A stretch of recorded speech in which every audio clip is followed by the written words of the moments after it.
that come standard? Actually, it came with a black dude, but he kept getting pulled over. In A Knight's Tale, Alan Tudyk landed the role of Watt by improvising the entrails line during his audition.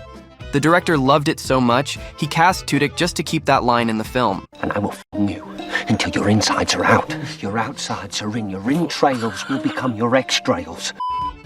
In Pirates of the Caribbean, The Curse of the Black Pearl, Jack Sparrow's line about using human hair wasn't in the script. Johnny Depp improvised the last part, catching his co-stars off guard. What did he use for rope? Human hair. From my back. You can spot Orlando Bloom trying not to laugh, and Kevin McNally actually chuckling in the final cut. In Ghostbusters, the maid's angry reaction wasn't scripted. She was genuinely yelling at the crew after being startled by a much bigger explosion than expected. The hell are you doing? In Apollo 13, when Jack Swigert mentions he forgot to file his taxes before launch, Clint Howard, playing a mission control tech, says, "That's no joke. They'll jump on him." It was a nod to his own real-life IRS issues and got kept in the final cut. In American Pie, Allison Hannigan's line when she climbs on top of Jim wasn't in the script. It was something she tried on the last take, and it was so funny they decided to keep it in the final cut. What's my name? Say my name, bitch! In Knives Out, during the chaotic scene where the Thromby family erupts at Marta, Jaden Martell improvised the now iconic line. With my grandpa, you dirty anchor baby. It was almost lost in the noise, but Michael Shannon caught it and told Ryan Johnson, who liked it so much he reshot the line in close-up to make sure it made the final cut. With my grandpa, you dirty anchor baby. Come on, squeal! Squeal! The famous squeal like a pig line from Deliverance wasn't in the novel or original script. It was ad-libbed by the actors as a way to make the scene disturbing without using explicit language, and the director decided to keep it. In Monty Python's The Meaning of Life, Michael Palin made up the moose line on the spot. It didn't make sense in the scene, but it was so funny they kept it anyway. I didn't eat the moose. In Men in Black 2, Will Smith improvised the line after Agent K asks if the car's autopilot comes standard. The unexpected joke was so sharp and funny, they decided to keep it in the final cut. Does that come standard? Actually, it came with a black dude, but he kept getting pulled over. In Hobbs and Shaw, Idris Elba's villain was originally meant to call himself the Black James Bond. But since Elba had real hopes of playing Bond one day, he refused. Instead, he improvised the line. Look at me. I'm Black Superman. In Inception, the Dream Bigger Darling line wasn't originally written with the word darling. Tom Hardy added it while filming, and director Christopher Nolan liked the touch so much, he kept it in the final cut. You mustn't be afraid to dream a little bigger, darling. In Guardians of the Galaxy Volume 3, the awkward exchange where Quill tells Nebula he never noticed how black her eyes were was improvised by Chris Pratt. James Gunn then came up with Nebula's cold reply. They were replaced by my father as a method of torture. Pratt followed with another improvised line. He picked a pretty set. In Deja Vu, during a scene where the time machine powers up, Adam Goldberg ad-libbed the line. I need more cowbell. The improv was so fitting they kept it in, and it ended up being one of the most talked about moments in the film. I need more cowbell. Several of Tuco's lines in The Good, the Bad, and the Ugly were ad-libbed by Eli Wallach. One of the most iconic came during the bathtub scene, where he shoots an assassin mid-monologue and says, When you have to shoot, don't talk. In Ferris Bueller's Day Off, Edie McClurg improvised the line about Ferris in a thick Chicago accent. It suited her character so well that the filmmakers decided to keep it in the movie. Sportos, motorheads, geeks, slut, they think he's a righteous dude. In Johnny English Strikes Again, there's a moment when Volta unloads his gun on Johnny, who's protected by a suit of knight armor. After Volta used up all his bullets and threw the gun, Rowan Atkinson came up with a funny line on the spot. Don't worry, he's only got 6 bullets in that thing. And of course the thing itself. In Jaws, the famous boat line wasn't in the script. Roy Scheider came up with it on the spot. Even the book's author and the screenwriter later said they wished they had written it themselves. You're gonna need a bigger boat.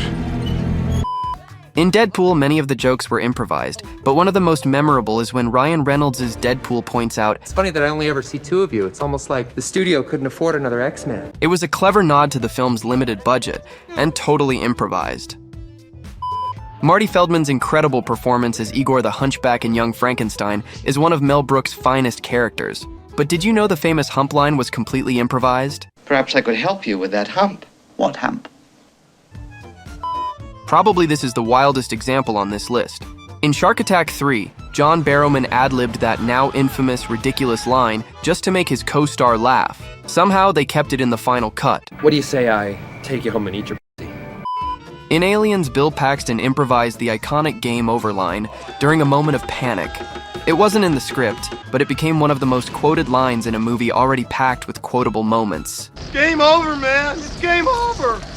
Do you speak English? In All the President's Men, Robert Redford was on the phone with someone speaking Spanish when he accidentally asked, You guys speak English? You guys speak Spanish? The slip-up fit the frantic tone of the scene so well, the director kept it in the final cut. You guys speak Spanish? In The Adam Project, Ryan Reynolds improvised many of the film's funny lines when his character Adam meets his younger self.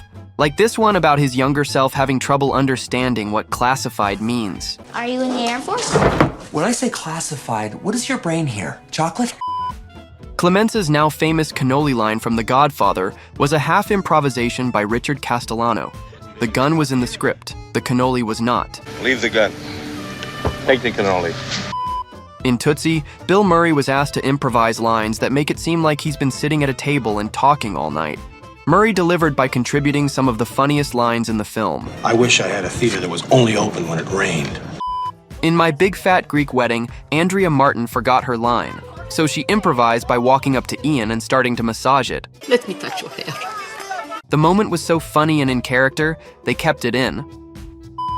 In Training Day, Denzel Washington shouted during the diner scene to catch Ethan Hawke off guard.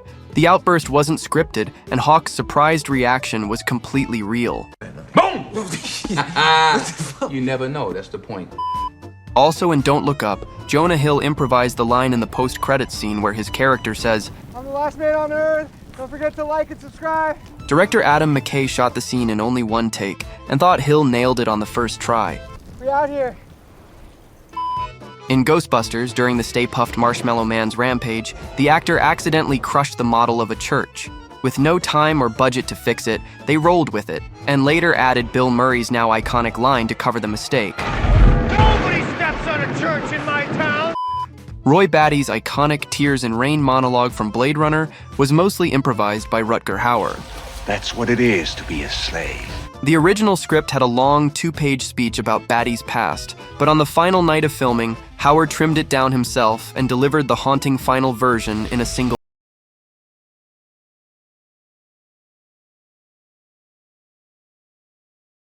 Scott and the crew were so moved, they kept it exactly as it was.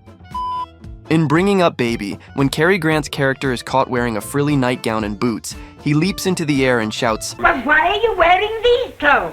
Because I just went gay all of a sudden. The line wasn't in the script. Grant reportedly improvised it on the spot. At the time, gay was still mostly understood to mean carefree or wild, but the double meaning makes the moment even more iconic today. Because I just went gay all of a sudden.